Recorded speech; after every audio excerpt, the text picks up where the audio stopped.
everyone, and welcome to another episode of From the Lighthouse. Now, I do not have Jimmy or Michelle here today, but I am joined by my great friend and colleague, Dr. Lee O'Brien, our Victorian Literature Specialist. Hi, Lee. Hello, Stephanie. How are you? I'm very well. So you're here today because it is the 300th birthday of a man called Horace Walpole.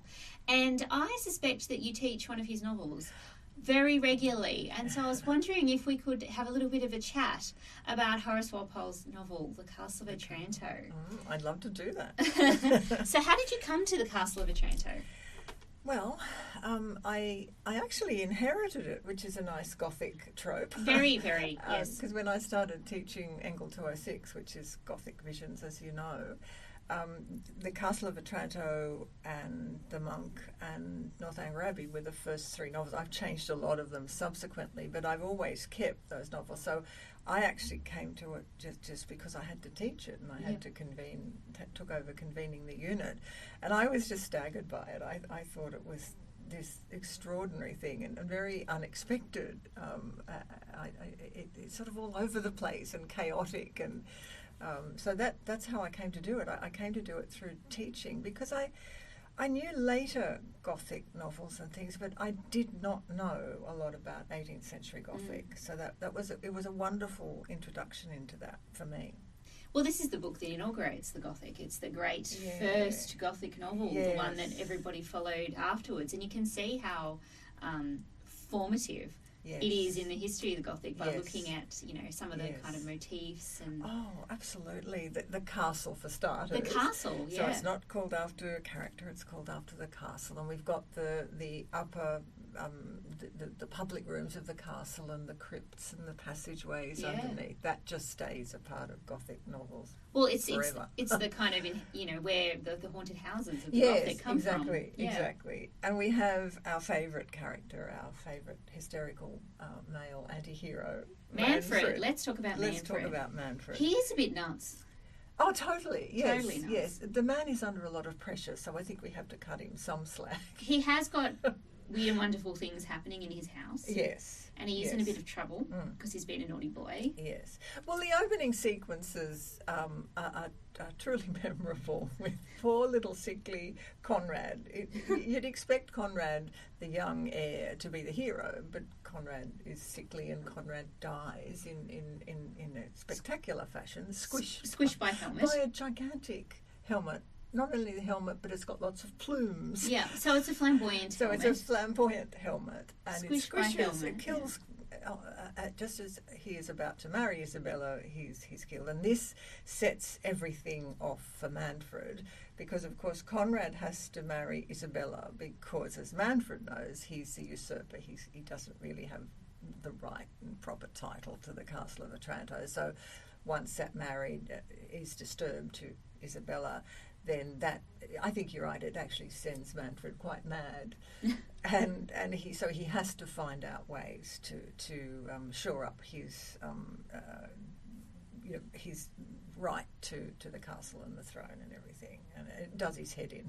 It really does his head in. He goes insane. But it's so funny. Yes, it's so funny watching him kind of fulminate around and try and figure out ways to shore up his power. And I love those scenes where the servants are kind of interjecting, and he's going mental about something, and the servants keep on asking these really prosaic questions. They come in this. They come in terrified, and he suspects, once the giant helmet has made its appearance, he suspects that the prophecy is going to be fulfilled, and all these gigantic body parts and armaments are going to start appearing, and the servants come in terrified, and there's that very funny sequence where he's trying to get them to tell him what is wrong, and they're so frightened, and they really play it for all the drama, and they actually, there's a kind of a serious aspect to it because they're challenging his authority. He can't even exert authority over his servants, but they found it in that instance, I think, a giant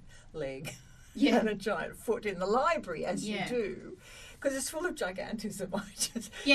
Before Freud, but we do have some rather large body parts. We do have some rather large body parts. It would be rather alarming to walk into your library and find a gigantic foot sitting there randomly. Yes, and I think my next favourite gigantic thing is when Frederick arrives. He has this wonderful panoply of hangers-on, hundreds of... It reminds me a bit of Game of Thrones. They all turn up with their armaments and all the rest of it, and there's this gigantic sabre that has to be carried by 100 men. You know, that's a pretty big sabre. That's a pretty big sabre. So yes, but it's Manfred he's endearing because he spends most of the novel absolutely hysterical. He's that wonderful thing about Gothic heroes, I think, where they're always anti-heroes. Yeah.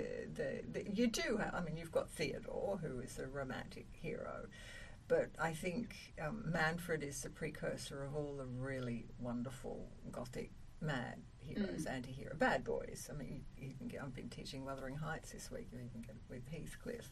Yeah, absolutely. It sort of merges through Gothic and realist modes and fantasy modes. So he was actually quite important in that way. And I think, too, it's such an odd novel. It predates realism by a long way. So you're not getting those kind of realistically, psychologically drawn characters. But still, I was looking at it in the last couple of days because I knew we were going to talk about it, and I thought the Manfred character is actually quite interesting. He's complicated, and there is a complexity there. Well, I remember you saying in a lecture, and I thought this was a really good point, that he's very feminized. Yes. Because the way he's sort of hysterical and he's blown around, and the way he's represented fits into those kind of standard tropes of what femininity looks like. He's not commanding. He tries to be commanding. He tries to be the all powerful owner of the estate, but he's not. No, I mean, he's a usurper on the one hand, so his authority is undermined, but also he has so little control over anything. Yes, it's a typical sense again that Gothic develops so brilliantly. That sense of illegitimacy. Yeah. That somebody wants power and they can't have it because there is some kind of fatal flaw. Obviously, Walpole is very influenced by tragedy, Shakespearean tragedy, and he defends that a lot in the second preface where he actually fesses up, well, actually, I did write this.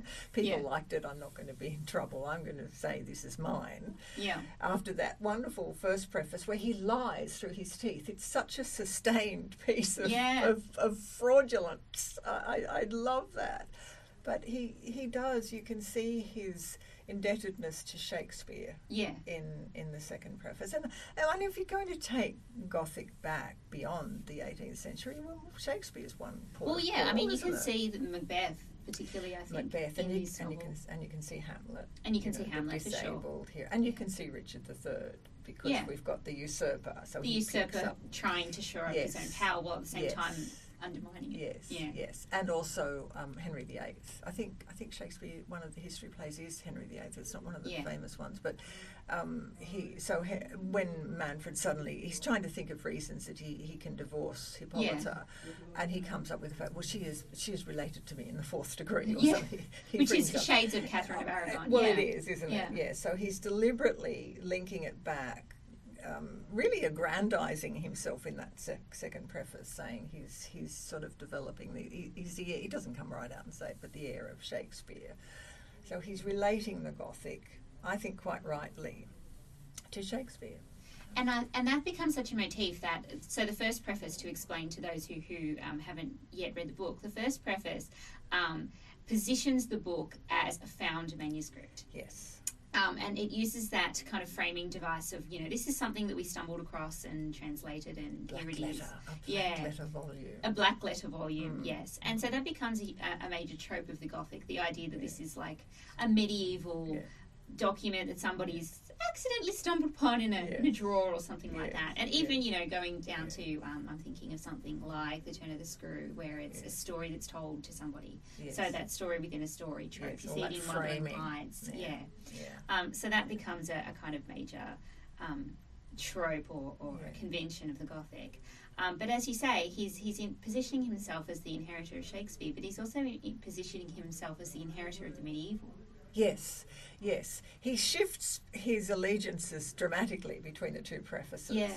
The first one, he's just a conduit, he's just a translator. He even, liar, he even promises that he will, if people like it enough, I will produce the original manuscript. Yeah. So we were thinking about this earlier, about Gothic's indebtedness to the medieval. Yeah. And that he's using that as that medieval manuscript literally as a source of his first Gothic novel, because he calls it a Gothic romance, doesn't he? A Gothic story. He calls it a Gothic story. Yes, So right from the beginning, he says Gothic. Yes. So so medievalism is really powerful, and that quest motif and the knights. It's full of knights and Theodore as the young hero knight and all the rest of it. Yeah. And you were talking earlier about, when we were chatting across on the way, you mentioned Strawberry Hill. Yeah. And how Walpole actually brought the Gothic castle into his own life in terms of actual architectural space. He replicates it in Strawberry Hill. Yeah, so Strawberry Hill's his house, and he builds a kind of fake medieval castle, which looks, it's completely over the top and overblown. If you see, there are some great portraits of it that you can look up on the internet quite easily. So if you have a look, you can see what we're talking about. It looks like a cartoon of the medieval. Yes, it does.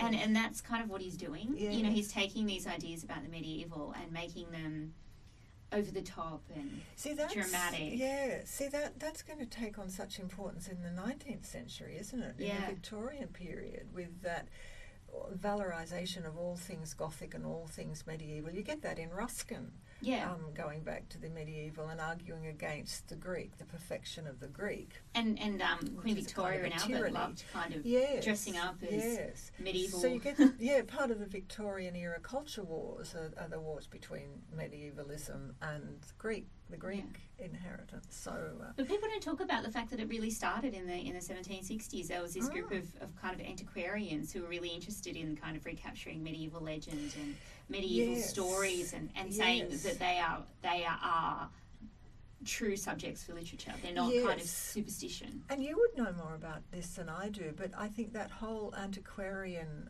scholarly endeavour, that dates, doesn't it, from somewhere in the 17th century? 1760s, which is exactly when Walpole's writing. And that was a scholarly endeavour. That was actually trying to find real history and do honour to real history, whereas Walpole just takes a sort of mirror reverse of that, or the opposite of that, and takes it deliberately into the fantasy world. Isn't that interesting that the two strands, the antiquarian and the parody of the antiquarian, sort of erupt at the same time?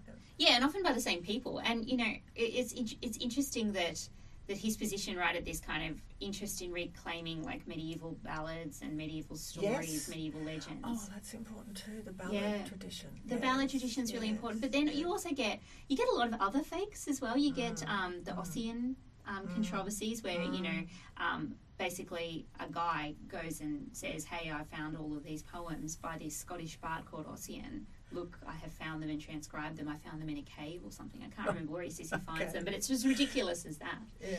And it turns out it's just him writing them. Really? So, yeah. So he's trying to get authenticity from saying he's found something, which is just what Walpole does. Doing. So, he's very much doing something that the late 18th century is very interested in, kind of claiming that. So it's a version of power mongering, isn't it? It's positioning yourself. That's right. As in a sense, I sometimes think this about Walpole. He's a bit of a usurper in some ways himself. Yeah. Because he's taking on an authority initially that he doesn't actually have. And then when he finds that people actually liking what he's writing, then he comes out of the woodwork and says, well, this is me. And because he was actually in quite a difficult position, wasn't he? Because he's the son of the Prime Minister.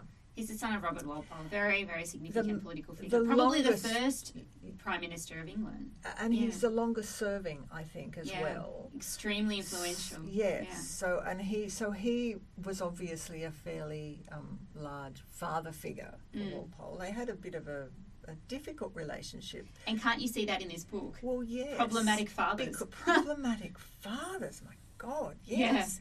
So you can see there's so much psychology in it. For all its ridiculousness. Yes. Yeah. You have to wait, for Freud to systematise all this later. But the more you read in the 19th century and the 18th century, and Freud read this stuff, and he read the Greek myths as well, obviously, but you can see that his theories are feeding off the literary. I love that. Yeah. It's a very literary theory, psychoanalysis. Yeah, it is. And I mean, it's got so much melodrama and camp. Yes,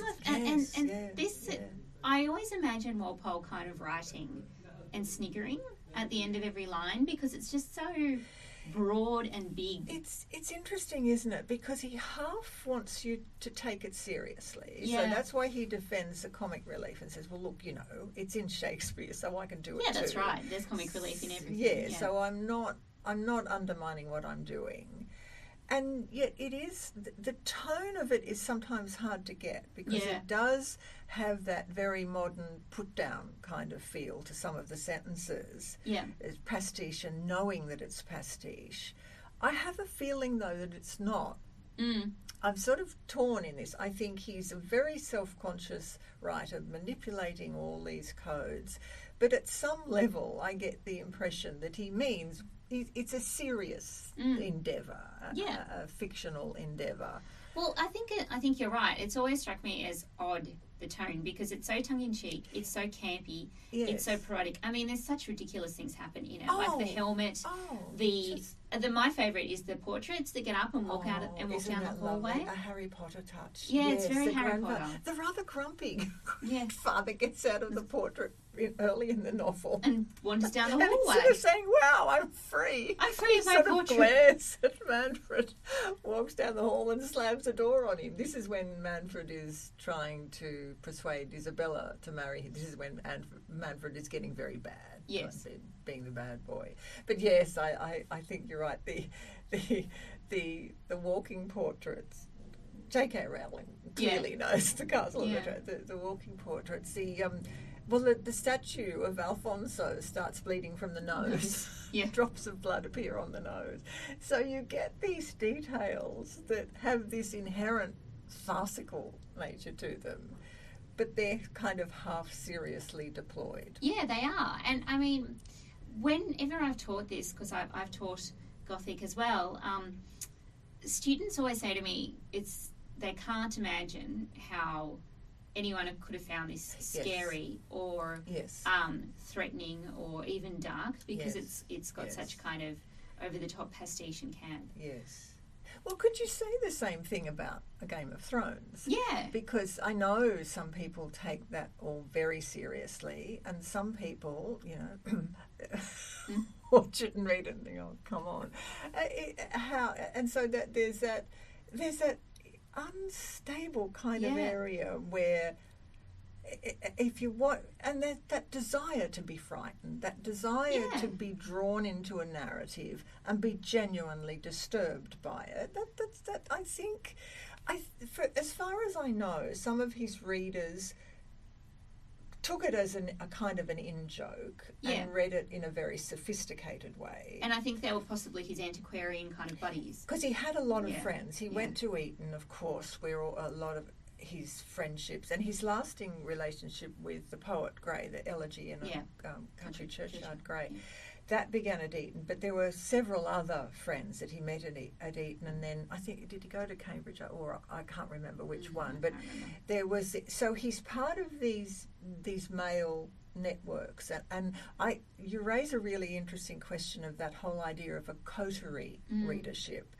who would know Walpole and who would know the games that are being played. But also at this time, because we're coming into the 18th century, where we're beginning to get a much broader readership. So it's not simply people in the know. Literacy rates are rising. They start rising in the 18th century and then exponentially in the 19th century. So you start getting an audience that is out beyond that original coterie audience. And there's some evidence, I think, that people just loved it. They still took it as a bit jokey, but they had that, what I call the Game of Thrones response. They want to be terrified. They want to be drawn into this bizarre and strange and frightening roller coaster world. Yeah, and I think this is something where we as modern readers, we're reading in a different way because the Gothic has shifted so much into more kind of psychological kind of horror. That's and this is yeah. like actual supernatural, actual supernatural happenings, which we're more likely to kind of read in a tongue-in-cheek way. Yes, it's hard for us, isn't it, to inhabit that. Really, we are a secular society, and it's hard for us to inhabit that religious universe that Walpole comes from. And I find that in The Monk as well, because we actually have the devil walking abroad in The Monk. Yeah, The Monk is a Gothic novel, for those of you who don't know, by Matthew Lewis, which is perhaps even madder than the Castle of Otranto, because it has pretty much, everything. And the Wandering Jew, the monk, the evil monk, the devil. It has incest, it has rape, it has murder of the mother. It was actually attacked as pornography. Yeah. And it does. And Monk Lewis, Byron, for those who know they're romantics, Byron was part of Monk Lewis's circle. I think he probably knew Walpole as well. But so I think Walpole's too early for Is he Byron? Too early? Yeah. Right. God, am I taking my history from Georgette Heyer? Because I don't know if they ever met, but Walpole was much older than Byron. They're a different generation. He can't have. But so Monk Lewis knew Byron. Yeah, because I'm just thinking of the Byronic hero, because I think what you can characterise Manfred as is an early version of the Byronic hero, but they're all part of that same upper class coterie, aren't they? And those networks of friends and readers. And it develops all the way through into late 19th century with Wilde's readership, that kind of coded reading, and certain in-crowds read it in some ways and others read it, completely differently. Yeah. So I think that whole it's tracking that pattern of the gradual widening of the base of a engaged and intelligent readership base. Yeah, exactly. And I mean, the reason why I love 18th century literature is because it's, to me, really funny. Yes. Something like The Castle of Otranto, I think, is intentionally funny in certain places, even though it has a kind of serious undertone to it. But a lot of the Gothic of the late 18th century is hilarious because it's very much working with these over-the-top tropes. I mean, I remember reading a Gothic novel in which I actually put a post-it note on every page where a woman fainted. And I ended up at a forest of I ended up with a forest of them because there were so many faintings. But which to us strikes us as absurd and ridiculous, but it was thrilling to a reader of the time. We should mention the date. This is 1764. Yeah. So this is predating by a long way the French Revolution. Yeah. So by the time we get to Monk Lewis, I forget the date. 1799, I think. 1797. Is it? It's after the French Revolution. Yeah. So that sense of really catastrophic social change. It's interesting that the Castle of Otranto is predating that. Yeah. That upheaval. It's before, because the French Revolution factors into romanticism in all kinds of ways. And the French Revolution was tied to the Gothic in really interesting ways. Yeah, so we have to wait. Well, 1764, so we're waiting 20 years or more. Yeah, that's right. But, until that revolutionary impetus starts to matter. Yeah, and I mean, you can kind of see how the Gothic changes from something like the Castle of Otranto to the kind of 1790s Gothic that is kind of more recognisable from things like Austen. Yes. Because here the Gothic is associated with Mediterranean climates.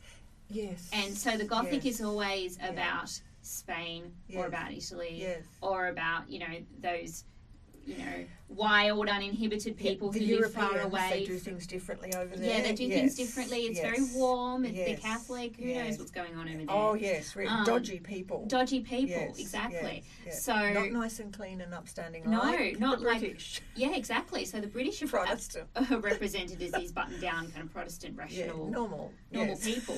Whereas all of this kind of stuff is probably going on in the Mediterranean where it's warm. Yes. Overheated and therefore they eventually have a revolution, which we avoid.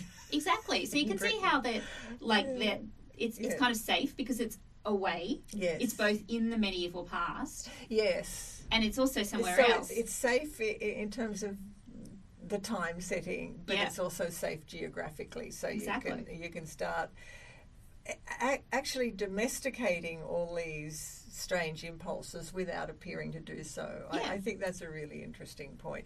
But I start the Gothic unit with the Castle of Otranto. So it's the first Gothic novel. And I think it's important, as I say, I think the tone of it is very unstable, but we've talked about this before. It's interesting. So it's the first of a genre, but it's actually a parody of itself. Yeah. And I can't think of another genre that begins with parodying everything about it: the castle, the mad male, the submissive women, the fainting, because Hippolyta faints every 5 minutes. Is just desperate to please Manfred all the time. So is Matilda. And Matilda. And Matilda forgives her father for stabbing her to death, really. Oh, it's okay, Daddy. You accidentally stabbed me to death, but that's cool. So we've got all those elements there, but it's parody as well. I find that interesting. But what I find I can't accommodate in Angle 206, because we go from Castle of Otranto, the Monk, and then Northanger Abbey. Mm-hmm. And Northanger Abbey is satirising the female Gothic. Mm-hmm. And what I really want to do somehow is include the female Gothic on the Gothic unit. I'd love to teach the Mysteries of Udolpho, but how many pages is it? It is a long novel. It's a long novel, and they'd have to start. No, they couldn't. That's what is that? What's the date of the? The Mysteries of Udolpho, I think, is 1794. So that's contemporaneous with the Monk. So yes. It's a long time. So can you just contextualise female Gothic a little bit in relationship to the Castle of Otranto? Yeah, so the Castle of Otranto gave rise to a whole kind of craze for Gothic by both male writers and female writers. You start to get people like Clara Reeve, etc., writing similarly kind of medieval set Gothic. Right. But the person who really is kind of synonymous with the female Gothic is Anne Radcliffe, who wrote The Mysteries of Udolpho, which is a bit further down the track, but she starts writing in the 1780s. Right. So the 1780s, I think, is when you kind of get that rise in the female Gothic. The female Gothic is a little bit different to something like Otranto. The most obvious kind of manifestation of the difference, and the one that people always talk about, is that Radcliffe uses explained supernatural. Right. And by that I mean, in the Castle of Otranto, supernatural events happen. And they're supernatural events. And they do in the Monk as well. The Monk as well. But in Anne Radcliffe, the supernatural elements or the supernatural events are always explained subsequently. Right. So the noise that you heard is never, a ghost, a goblin, or knocking at the door or whatever. It's always a giant statue. A giant statue or a portrait walking down the hallway saying hello. Yeah. It's always explained by some kind of rational means. Right. And that doesn't mean that it's a kind of parody or it's a way of making fun of the Gothic in the way that kind of Jane Austen does. I think that people misread Northanger Abbey as saying that Jane Austen hated the Gothic. I don't think that was the case. But she kind of deflates those kind of supernatural kind of tropes, I suppose. Well, her political agenda is so different. She's so different, saying, real life is dangerous enough, never mind. Exactly. Walking statues and rogue elements. The real world is a dangerous place. Is that what female Gothic is doing? No, not really. It's kind of doing that in some ways. It is doing that. I should say it is doing that in some ways because it's drawing attention to the kind of dangers of the patriarchy and the kind of the patriarchal father is a figure of horror in the female Gothic. Right. But it's also played straight in some ways. That idea of terror, and it's never kind of deflated in the way that Austen uses the laundry list. Yeah, the laundry list and that. It's never becomes quite that. Yeah. But she does draw attention to the terrible position, I think, that women are in, where they're constantly under threat. They're constantly, besieged by men. There's a lot of very, very dangerous but also very sexy men in Anne Radcliffe, so that's where you get the kind of more development of the Byronic hero. Okay, right. They're less they're more genuinely threatening than Manfred. So Manfred is a kind of, he wants to be really scary, but he's kind of all over the place. Yeah, and when he kills by accident. He kills by accident, so he's not the kind of figure that somebody that a kind of Gothic. That's an important point. I think he's fundamentally weak.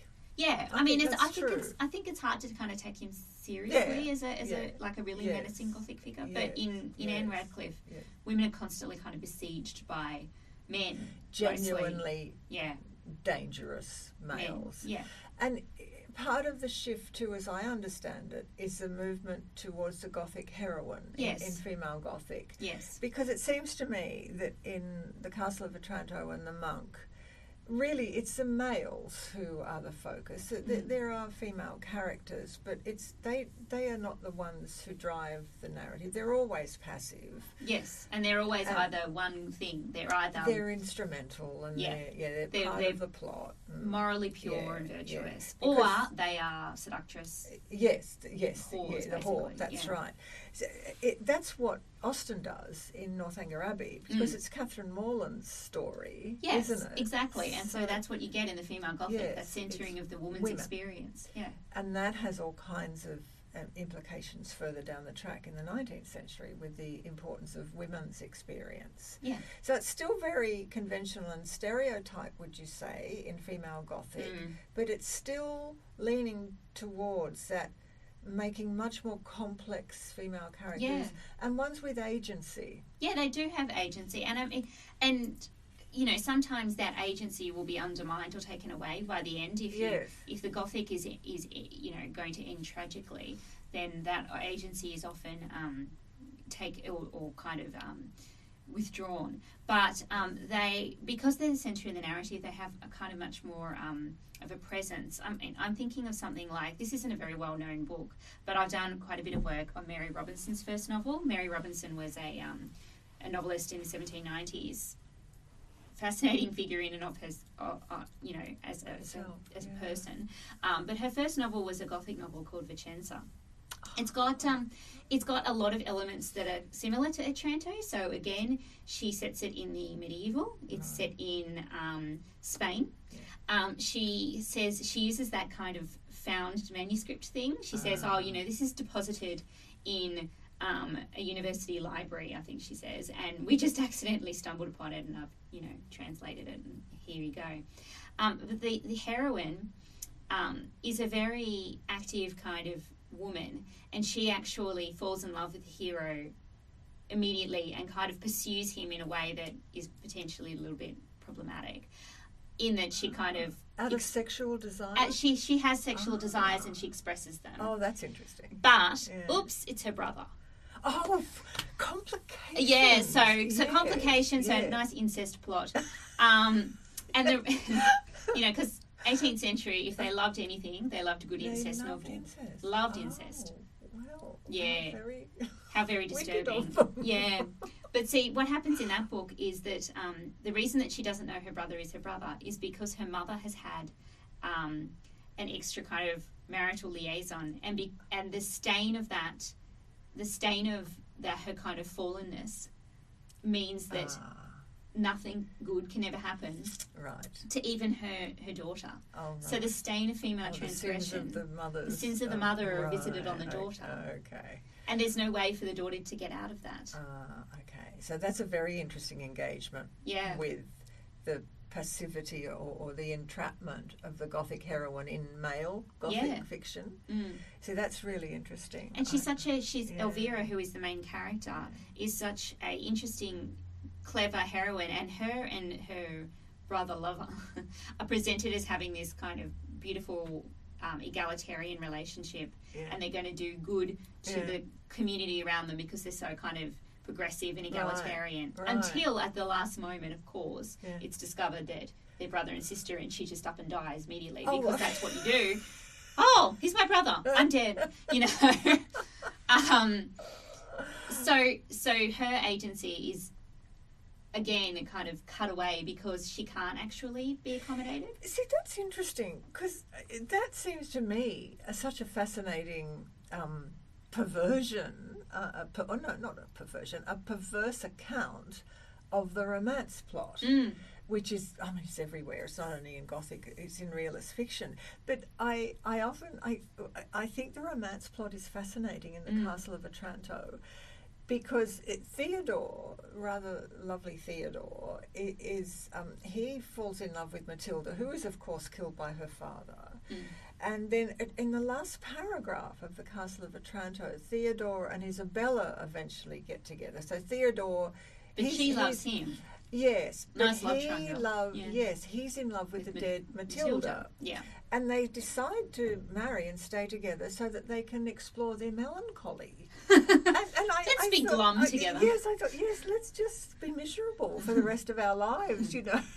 Let's talk about our miserable life at the dead breakfast. Matilda. But that's an interesting undermining of the romance plot, isn't it? Because you think of in Georgette Heyer and those those perfect manifestations of the romance plot. It's always happy. Yeah. And Austen too. It's the rescue into love. And once you are you confident. fall in love with the right person, God's in his heaven and everything's right with the world. Exactly, and you know as a reader, you have absolute confidence that this is going to be a happy But that match. doesn't happen in the Gothic, does it? No. It doesn't happen in the Castle of Otranto. The very first Gothic is rendering problematic the power, the ideology of the romance plot. And how it acts as a resolution. Because what you find in a lot of realist fictions is that the romance plot is involved in getting the money and the property in the right hands. So you find realism is engaging with that typical obsession of the Gothic. Where does the money, who's got the money? Where does the property and stuff end up? It's very prosaic in that way. Yeah, yes, it is. Who owns money and who is the right person to own the money. It's very political and potentially very conservative, because often, as it does here, we don't have a change in property and power doesn't stay with the usurper and his offspring. It goes back to where it should go. Blood. The blood heirs wins of out. Alfonso. Yeah. And is it it's the statue of Alfonso who finally comes alive at the end, as if he's to say, "Oh, for God's sake, we're going to stop all this nonsense." And he comes to life, and the Castle of Otranto is destroyed, and he goes up the stairway to heaven. Wouldn't it make a hilarious movie? This massive statue coming to life and going, "Oh, come on, I'm going to sort this out." Just in a fit of pique, I'm going to sort this. Yeah, you idiot humans. I'm going to come to life, but and what the supernatural does in the Castle of Otranto, and I think it's the case in the Monk too, is that the supernatural it finally is a God-given power. It relates in Otranto. It's related to God rather than the devil, as it is in the Monk. God's remarkably, strangely absent in the Monk. But God is very interested in property deals. In property, yes. God is a real estate. Yeah, that's right. But he wants the property apparently and the lineage to stay where it should be, and that's what you get in the Castle of Otranto. He was, after all, the son of a prime minister. I guess I don't know. Is there? And all his social privilege comes from the ownership of property. So I guess it's not surprising that Horace Walpole is going to write a novel that fundamentally shores up the power and privilege of the ruling class, the aristocracy, the Protestant. They were Protestant at that time, aristocracy, not these overheated European Catholics. Yeah. And that kind of changes with the female Gothic, depending on who's writing it. So Radcliffe can be quite conservative, but then there's other... she can be conservative and she can be radical in certain ways. It's complex. But there are other female Gothic writers who are much more kind of using the Gothic in order to critique and to push it boundaries. Mary Wollstonecraft uses the Gothic for those kinds of reasons. Right. Charlotte Smith uses the Gothic for those kinds of reasons. And certainly Mary Robinson does, to kind of push at existing structures, and also to highlight as well, especially as I said before, the role of women within these structures. Because the family in Gothic and this is the case since from Otranto down to today, is a disease. Yes. Dysfunctional It's a space. corrupt institution. The familial is the source of problems one way or another. Yeah, it's the family that's going to be the cause of the problems for the heroine. And often the heroine will often find out that the Gothic villain is her father or related to her in some way. So that sense, it's interesting in the 19th century because you get the family pushed so relentlessly. But in all the fictions, the family is shown as the site of the most appalling conflicts until they're resolved one way or another by the way, the plot resolutions. But it's interesting that you say that there's that, not all female Gothic writers have radical political tendencies. Some are conservative, and that's the case with new woman fiction, as I am finding to my horror. I just blithely assumed that all new woman novelists would be politically radical, and they're not. And at the end of the 19th century, they get aligned with some really nasty social movement, eugenics, for example, and moral purity, and it's really strange with the Gothic that is still invoking that vastly different political manifestations of itself. The conservative or the genuinely radical. Yeah, and often you can kind of see those impulses played out in the same book. That's so true. I think even in Otranto, because it's what the Gothic did was sort of butt up against the kind of earlier 18th century kind of ideal of like the classical kind of neoclassicism of the early 18th century. Right. Okay. So it was all about the Gothic writers who were, all the antiquarian kind of coterie that Walpole hung out with. They were kind of the rebels against the kind of neoclassic forms of the early 18th century. Yeah, order, symmetry, rationality of people like Pope, most obviously.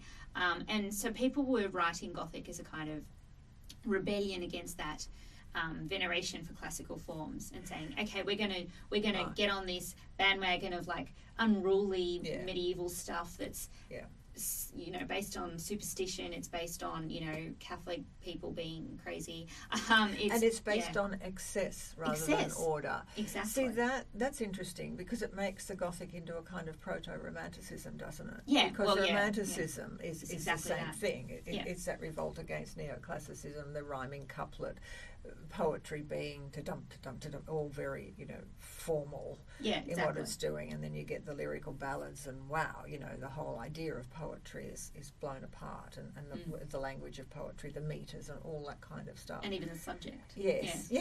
Very much so. Yes. So that's interesting.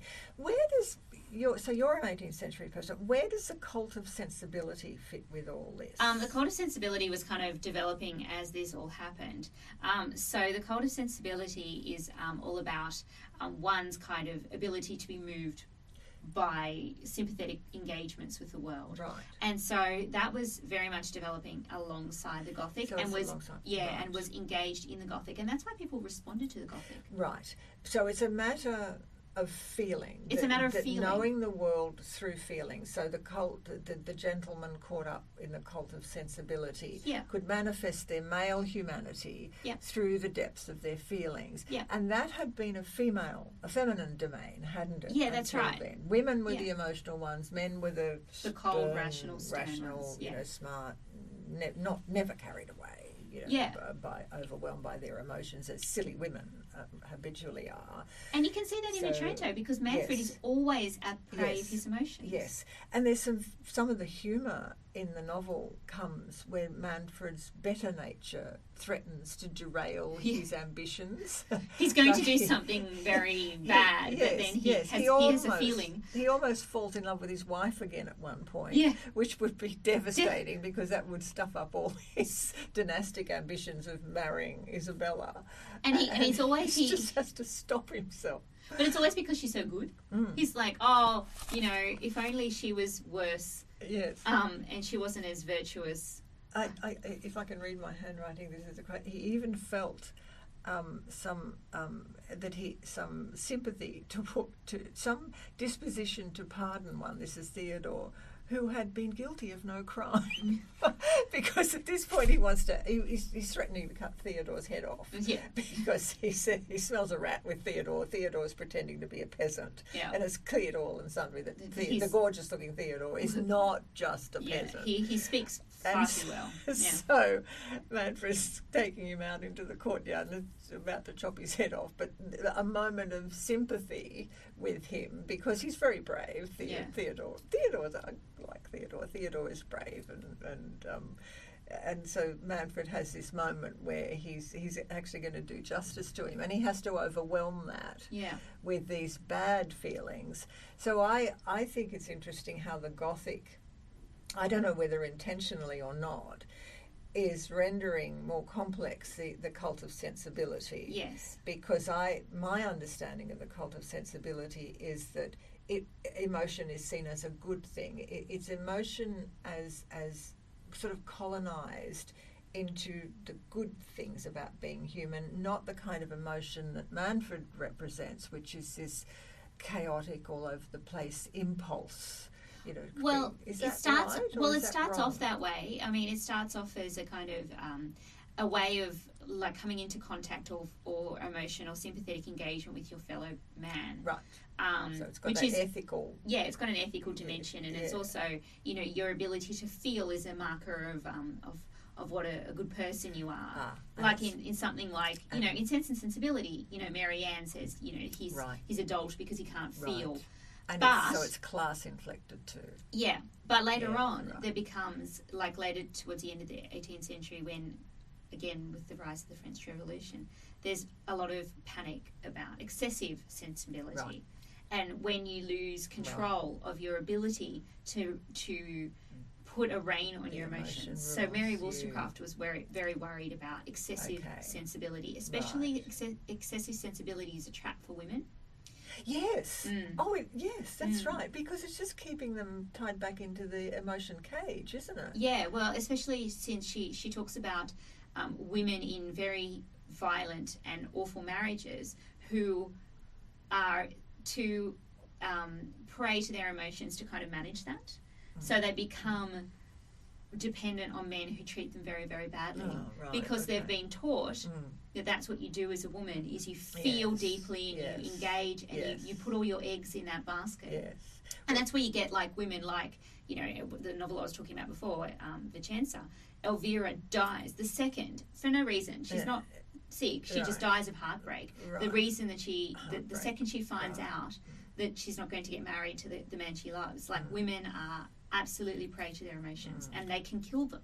And that becomes very dangerously elaborated against women in the 19th century. Yeah. Because women, the angel in the house, the passive, the perfect creature of perfect feelings. Remember in A Room of One's Own, Virginia Woolf talks about beating the angel in the house to death with the ink pot of her writing. She still in the 1920s, she's talking about that passive, emotion-ridden. Well, it's still the way we think about women, isn't it? That women are more emotional and more kind of, and it's sometimes represented in a positive way, I suppose, because it's represented as women as being more compassionate, more egalitarian, etc. Yes. But it's just it's a really old discourse of women being absolutely associated with the emotional while men are associated with the rational. And it's a discourse of inferiority. Yeah, when it comes right down to it. Yeah, the women aren't capable of being intellectual because they are a prey to their emotions. It was in the discourse about Hillary Clinton. How can we trust a woman to not accidentally blow up the world because she might get hormonal one day? Yes, that's right. Whereas men, you can trust them absolutely not to have a tantrum and press the red. Is it a red button? Oh, I hope not. But Manfred, he would absolutely press the red button. He'd press the button. He would press the red button 5 times a day. Do we have Manfred in the White House? We ask ourselves. I think we do. If only we knew if Manfred was orange or not. Oh dear. Yeah. So I think so. What are we going to say as what we think the significance of the Castle of Otranto is? If we were going to persuade people to read this really strange Yeah. novel. I mean, it looks. My students always say, why isn't the dialogue separated out? It's just this slew of typescript across the pages, and one incident melds into another. Yeah, and it's nothing like a modern novel. Yeah, it's nothing like the Gothic novels that we grow but it is in a way to love in the 19th century. So what would we say to people? Well, first of all, I always say to people who are tackling an 18th century novel for the first time is don't expect this to be a modern novel. Because I think people go into 18th century novels looking for 19th century novels, and then they get disappointed because it's not realist. It's not. It doesn't do the things that 19th century novels do. So just put aside those expectations. I think that it's important because it is the first Gothic novel. It does inaugurate the entire genre. Yes. It is a huge and immensely influential genre. The things that come out of Gothic, you know, horror, thrillers, crime, police procedurals, you know, all the big... The fantasy genre. Yeah, the fantasy genre. Yeah. All the genres that we kind of... comes out of that. Like today, almost all, come out of this book.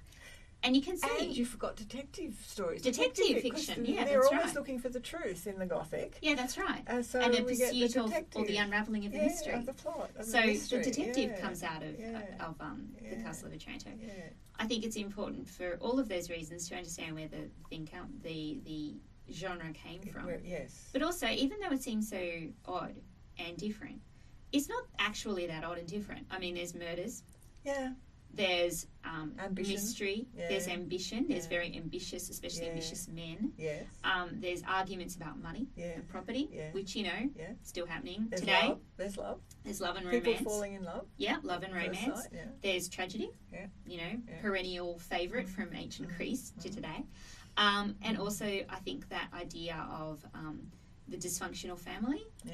And you know, and the fear. Yeah. That sort of surrounds the kind of very powerful male is still pervasive. And also it's kind of every haunted house story. Yeah. Yeah. You know, that idea of the castle, the scary. Yes. And the subterranean passages. The subterranean such a passages. Wonderful spatial representation of the id, is it? Or whatever. Yeah, that's right. The conscious, exactly. the public spaces, but all this stuff unfolding. Yeah, and the idea that, you know, which is kind of a perennial part of the Gothic, that these big houses, these kind of powerful people are actually really, really stuffed up behind it. Yes. You know, these are aristocrats, these are powerful people, and yet they've all got their kind of own private rivalries and vengeances. They're vile. They're vile, yeah. So the Gothic allows you to see that. Yeah, and allows you to kind of enter into that, and that's fun. Yes. You know, we like reading about dysfunctional, you know, people that are fighting each other in this kind of powerful way, and that might end up dead at the end, but that's kind of fun too. And if you're suffering through some nasty family traumas, I mean, it is nice that the Gothic is telling you, well, you know, that's just families. You know, that's what human beings do in close proximity. It's always power struggles. It's not always, you know, daisies and roses and little lambs and everything. Human life is actually hard. And there's darkness in human life. Darkness. And there's darkness in humankind. And there's darkness in the domestic. Yeah. See, that's where we get Jane Austen elaborating that the true darkness is in ordinary homes. Yeah, and the power operates. Yes, I mean, that's what the Gothic is about power, right? Yeah. So, you know, how it's negotiated and used by people against each other. Yes, power, agency, a sense. How do you make a life? You know, how do you live with a degree of honour? How do you get what you want without hurting other people? It's all about those processes of being a human being in lots of structures that are impinging on you that you can't control, ideological structures, but also, you know, actual physical spaces that you get caught up in. So it's actually got that human aspect to it. And I guess you could say that comes from the Castle of Otranto. I don't know. It's there. It's there, but it's still a parody of it. I still come back to that instability of it. Well, what I think it is it's still kind of embryonic. It is. It's all there. Yeah. It's all that, all the stuff we associate with modern Gothic is there. Yeah. It's the first. Because I wouldn't like people to come to it thinking, "Oh, this is going to be serious political critique." Or that this is going to be, the kind of book that make my hair stand on end in terror. It's not that. Yeah, it's got that. It's got a kind of cool, parodic distance from what it's doing, which makes it a fascinating read. Yeah. Oh, yeah. It's always, and that's a kind of the thing that you always have to come back to. It's just a great read. It's a great read. It's it's interesting on a kind of his literary history level. Yes. It's interesting in and of itself. Yes. And it's so excessive and over the top. Yes. Who doesn't love that? That's what we look for that. The literature of excess and the literature of violence. What would we do without? Well, I mean, how many murder shows are on TV? We're fascinated with all that, aren't we? Murder, crime. Well, have we mentioned crime? Because crime is central to the Gothic. Yeah, crime is. Well, I mean, that's what kind of all Gothic is about. Some kind of crime. Some kind of crime. Yeah, and here moral the crime is real crime, incest crime, murder crime. And here the crime is the usurpation, but it's also Manfred's schemes. Yes. In order to kind of retain control. Yeah. So it's all about crime. So I think you can see every single part of the Gothic, what the Gothic would become. Yes. In its kind of embryonic form. In Otranto. And it's only little. It's only a short novel. 120 pages or something, unlike some of the others, which you could go on and on and on. So you can actually read it. You can read it in a sitting. You absolutely can read it in a sitting. And you'll be very, you'll be able to impress all your friends. You'll be better for it. And you'll be better for it. Yes. I think we have absolutely run out of time, but happy 300th birthday, Horace Walpole. Oh, yes, happy birthday, Horace. Wouldn't it be nice if we heard a knock on the door and his ghost, he got out of his portrait and he came in to just say, thank you, Lee, instead. That would be so Otranto. It would not even be funny. I think I'd burst out laughing. laughing. Say it's happening. Yeah. They can't see that it's not happening. Yeah. That's nice. Happy birthday, Horace. Happy birthday, Horace. Yes. Thank you very much to Lee. Thank you, Stephanie, for asking me to such a wonderful conversation. It's been nice talking to you. Well, see, we have so many conversations along these lines that we thought we just might as well do it in front of a microphone. All right, so this has been another episode of From the Lighthouse. If I could ask you to please rate and review us on Apple Podcasts, that would be really, really useful for us in helping other people find the podcast. You can send any feedback through Podbean or through our website at fromthelighthouse.org. If you've got any suggestions for future episodes, that would be fantastic too. I will see you again in a week. Bye. Bye.